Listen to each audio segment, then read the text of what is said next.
As Jamaica Premier League champions, the Stars of the East Harborview jet off to New York for an exhibition game against a Caribbean All-Stars team. The idea of local Premier League teams playing games in the diaspora precedes Harborview winning the league.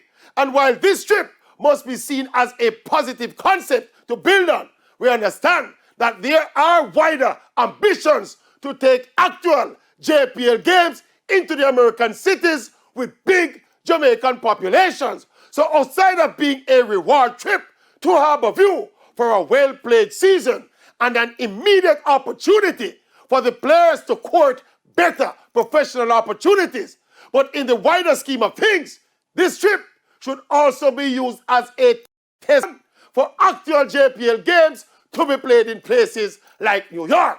So all in all, outside of saying big up and good luck to Harborview, the big up should be a big up to the Jamaica Premier League. Start from yard and now gone abroad.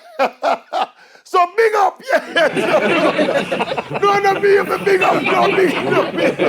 This is not about me, don't big me up. Me don't want no big up. Me don't want no more big up.